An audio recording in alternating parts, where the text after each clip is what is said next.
আসসালামু আলাইকুম বন্ধুরা, আপনাদেরকে এম হুমায়ুনস কম্পিউটারে স্বাগতম। এবং আজকে আমাদের এই এমএস এক্সেল এর প্রথম ক্লাসে আপনাদেরকে নতুনভাবে আমন্ত্রণ জানাচ্ছি। তো এখানে আমরা দেখব আজকে প্রথম ক্লাস এবং এই এমএস এক্সেল এর গাঠনিক প্রণালী এবং আমরা কিভাবে এক্সেল ওপেন করব।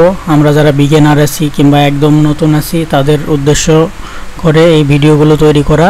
আমি তাদেরকে নিয়ে একই সাথে এই পথ চলতে চাই। তো আপনারা আমার পাশে থাকবেন, ভিডিওটি সম্পূর্ণ দেখবেন।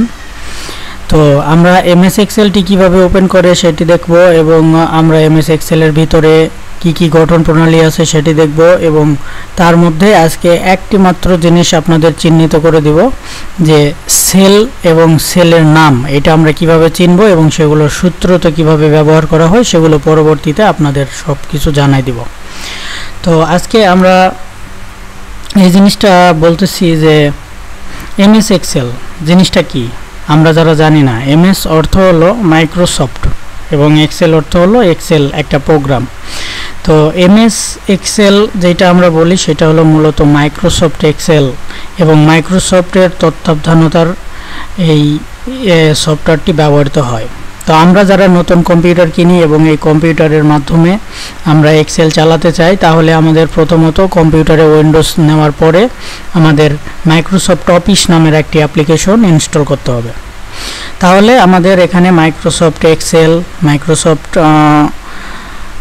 অফিস, মাইক্রোসফট ডকুমেন্ট এগুলো আমাদের সব কিছু চলে আসবে। মাইক্রোসফট ওয়ার্ড এবং আদার্স যত কিছু আছে, পাওয়ার পয়েন্ট এবং অন্যান্য কিছু সব কিছুই আমরা মাইক্রোসফটের মধ্যে পেয়ে যাব। একটা সফটওয়্যার ইনস্টল করলে আমরা এই ইনস্টলের মধ্যে সব কিছু পেয়ে যাব। তো আমরা এখন দেখি যে কীভাবে মাইক্রোসফট এক্সেল ওপেন করব। আমরা তিনভাবে ওপেন করতে পারি। তার মধ্যে যেভাবে সবচেয়ে সহজ সেটা হলো এখানে আমরা যেভাবে কম্পিউটার রিফ্রেশ করি, এই রিফ্রেশ বাটনের কাছে যে নিউ বাটনটা আছে এই নিউ থেকে আমরা একবারে এই যে এখানে লেখা আছে মাইক্রোসফট এক্সেল ওয়ার্কশিট, এইটাতে আমরা ক্লিক করলে এখানে একটা নতুন ডকুমেন্ট চালু হয়ে যাবে। এবং আদার্স আরও আমরা কি করতে পারি, নিচে যে সার্চ অংশটি আছে এই সার্চ থেকে আমরা এখানে আমি একটা সার্চ করে রাখছিলাম, কিন্তু এখানে যদি আমি এক্সেল লিখি EXCEL এক্সেল এটা যদি লিখি তাহলে আমাদের এক্সেল শিট ওপেন হয়ে যাবে এবং এখান থেকে ব্ল্যাক ওয়ার্কবুক এখানে আমরা যদি ক্লিক করি তাহলে এই এক্সেল শিটটি ওপেন আমাদের সামনে চলে আসলো। তো আমরা এভাবে করব না, আর একটা নিয়ম দেখাই যে এখানে এই স্টার্ট মেনু থেকে আমরা কিভাবে এক্সেল শিটটি নিয়ে আসব। এখানে আমরা স্টার্ট মেনু থেকে যখন আমরা অল প্রোগ্রামে যাব, অল প্রোগ্রামে গেলে এখানে আমরা স্ক্রল করতে থাকলে এখানে দেখতে পাবো যে মাইক্রোসফট এক্সেল আকারে লেখা থাকবে। এখানে আসার পর একই প্রসেসে ব্ল্যাঙ্ক ওয়ার্ড বুক এখানে গেলেই আপনি এখান থেকে এটা এক্সেল শিট ওপেন করতে পারবেন। তো এখন আমরা কি করব, এখানে ভিতরে আমরা আসব। এখান থেকে আমরা ভিতরে ঢুকলাম ডাবল ক্লিক করে। ঢোকার পরে এখানে দেখব আমরা যে এর গাঠনিক প্রণালী এখানে কি কি আছে, আমরা এক্সেলে ঢুকলে কি কি পাবো সব কিছু। এটা হলো সার্চ, এখানে আমরা যে কোনো কিছুই সার্চ করতে পারি সেটা পরে বলবো। এবং এখানে আমাদের মেনু বার, এখানে file, home, insert, draw, page layout, formulas, data review, view, developer, help, Acrobat এগুলো আছে। এগুলো হলো সব মেনু বারের এক একটি নাম। এবং তার নিচের যে অংশটি হলো এই যেগুলো কাট, কপি, পেস্ট, ফর্মুলা এগুলো হলো এক একটা সাব মেনু। এখানে হোমের এইটা আমরা দেখতেছি, ইনসার্টে গেলে আবার চেঞ্জ হয়ে যাবে, ড্রতে গেলে আলাদা আলাদা জিনিস, আবার পেজ লেআউটে গেলে আলাদা আলাদা এই সাব মেনু থাকতেছে। তো এই সাব মেনুর মধ্যে আমরা কিভাবে কাজ করতে পারবো সেগুলো আমরা এই ওয়ার্কশিটের মধ্যে কাজ করতে করতে একটা একটা করে বলবো। আমি এমনভাবে বলবো না যে আমার হোমে এই কাটের এই কাজ, কপির এই কাজ, এভাবে বলবো না। আমরা এখানে কাজ করব এবং এখান থেকে একটা একটা করে সব জিনিসগুলো আমরা শিখবো যে কিভাবে কোনটাতে কাজ করলে কি আসে। তো এখানে এইটা আমরা চিনলাম। আর আছে এখানে যে তারপরে এটা আমার একটা নোটিফিকেশন, এই নোটিফিকেশন সব কম্পিউটারে আসে না, আবার এসেও থাকে। তো এটা কেটে দিলাম।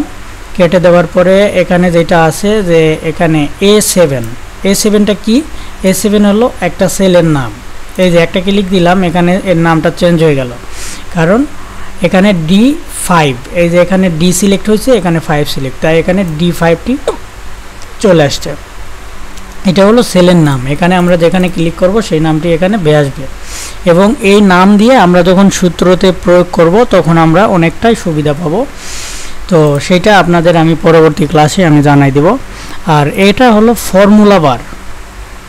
এখানে যে কোনো ফর্মুলা অ্যাপ্লাই করলে এই বারে আমাদের শো করবে। এটা হলো ফর্মুলা বার, এবং এখানে ফাংশন বারও অনেকেই বলে থাকি।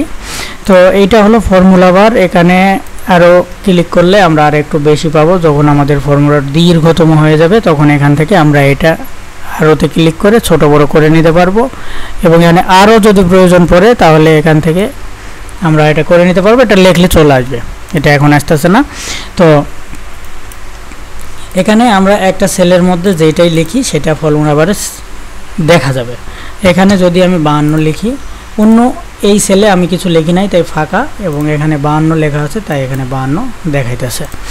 তো এটা হলো আজকের ক্লাস, আমাদের যেই এক্সেল শিট ওপেন করা এবং এক্সেল শিটের যেই কার্যপ্রণালী, এবং আরও একটা জিনিস বাদ পড়ে আছে সেটা হলো এগুলো হলো কলাম, ABCD এগুলোর নাম যেটা সেটা হলো কলাম, আর 1 2 3 4 এটা হলো র বা সারি। এটা কলাম, এটা সারি। তো আমরা এখান থেকে এই দুইটা হিসাব করে অনেক কিছু আমরা বের করতে পারি, সেটা আমরা জানবো পরবর্তী ক্লাসে। আর আজকের ক্লাস এই পর্যন্তই। আপনারা আমার সঙ্গেই থাকবেন, এবং যারা একদমই নতুন তাদেরকে শেখানোর জন্য আমার এই কোর্সটি নতুন করে তৈরি করা।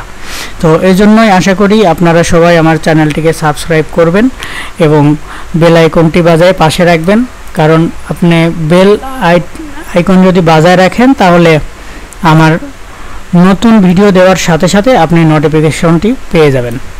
তো এই জন্যই আপনাদের বারবার রিকোয়েস্ট করা যে আপনারা যারা যারা শিখতে ইচ্ছুক তারা অবশ্যই চ্যানেলটি সাবস্ক্রাইব করবেন, এবং পরবর্তী ক্লাস আমি ডেইলি দেওয়ার চেষ্টা করব।